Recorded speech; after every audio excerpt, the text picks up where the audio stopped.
Tipos de sociedades mercantiles. La sociedad en nombre colectivo. La figura de la sociedad en nombre colectivo está enmarcada en el capítulo segundo, iniciando con el artículo 25 que define su concepto como uno de los tipos de sociedades mercantiles en México. Algunas características de las sociedades en nombre colectivo que el abogado debe tener en cuenta son que existen bajo una razón social formada con el nombre de uno o varios de los socios. Cada socio responde a las obligaciones sociales de modo subsidiario, ilimitado y solidario. Ninguno de los socios puede ceder sus derechos sin la autorización del resto. Todos los socios participan en la administración cuando no haya un administrador designado. Un ejemplo es FedEx, que se dedica al envío de paquetería. La sociedad en comandita simple. Está enmarcada en el capítulo tercero, iniciando con el artículo 51 que la define como uno de los tipos de sociedades mercantiles. Algunas de sus características son: existe bajo una razón social formada con el nombre de uno o de varios comanditados y además debe estar acompañada por las palabras sociedad en comandita o la abreviatura S en C.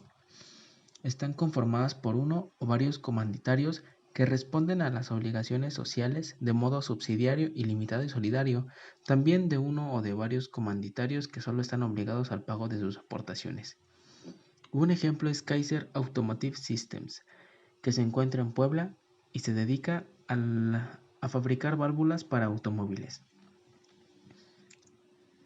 La sociedad de responsabilidad limitada está enmarcada en el capítulo cuarto, iniciando con el artículo 58 que la define como uno de los tipos de sociedades mercantiles. Algunas de sus características son que existe bajo una denominación o bajo una razón social formada con el nombre de uno o de varios socios. Dicha denominación o razón social está seguida por las palabras Sociedad de Responsabilidad Limitada o por la abreviatura SDRL. Si dichas palabras o abreviaturas no figuran, entonces el tipo de sociedad mercantil no se considerará de responsabilidad limitada, sino del tipo en nombre colectivo. Un ejemplo es el Grupo Osma SDRL, que se dedica a la venta de cacahuates y botanas en el estado de Morelos.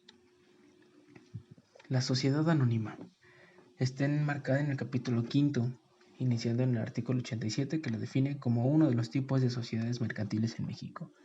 Algunas de sus características son que existe bajo una denominación diseñada libremente, aunque siempre deben figurar las palabras Sociedad Anónima o la abreviatura SA.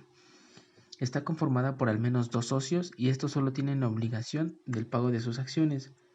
Cuentan con uno o varios comisarios designados en la escritura constitutiva o en la póliza de la sociedad anónima. La Asamblea General de la sociedad anónima aprueba o desaprueba cada una de las acciones a realizar por los fundadores.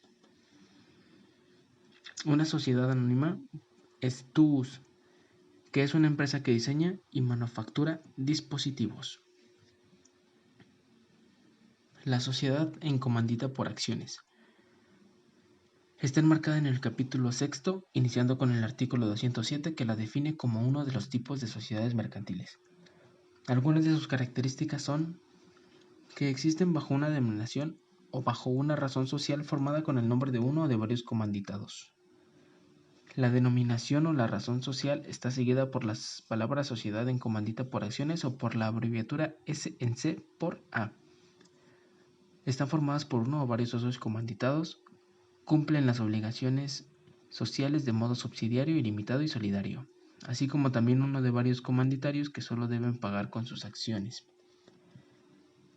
Un ejemplo es Bader de México, que se dedica a la producción de pieles de alta calidad para la industria automotriz. La sociedad cooperativa está contemplada en el artículo 213 del capítulo séptimo, en el cual se reconoce esta como una de los tipos de sociedades mercantiles, pero que a su vez estipula que este tipo de sociedad tiene en su propia legislación especial. Dicha legislación especial es la Ley de las Sociedades Cooperativas. Algunas características son que tienen por objetivo satisfacer las necesidades individuales y colectivas de sus socios, Esto mediante actividades económicas de producción, distribución y consumo de bienes y servicios. Se pueden dedicar libremente a cualquier tipo de actividad económica lícita. Las personas extranjeras no pueden figurar en cargos de dirección o de administración. Una sociedad cooperativa es la de trabajadores de Pascual, que se dedica a la venta de bebidas. La sociedad por acciones simplificada. Fue incluida en la Ley General de Sociedades Mercantiles mediante el decreto con fecha del 14 de marzo del 2016, publicado en el Diario Oficial de la Federación. A través de dicho decreto, la sociedad por acciones simplificadas es considerada como uno de los tipos de sociedades mercantiles en México. Así, desde el 2018, las SAS está enmarcada en el capítulo 14, dentro del cual se plasman sus características, y algunas de estas son que existen bajo la denominación formada libremente, aunque de manera obligatoria, deben incluir las palabras Sociedad por Acciones Simplificadas o la abreviatura SAS. Están constituidos por uno o más socios, los cuales solo están obligados a pagar por sus acciones. Los ingresos totales anuales no pueden superar los 5 millones de pesos mexicanos. Si este monto es superado, entonces las SAS deben ser transformadas en otro tipo de los tipos de sociedades mercantiles. Un ejemplo es Construpec, que se dedica a la construcción y mantenimiento de infraestructuras, así como a la fumigación para el control de plagas y desinfección ambiental.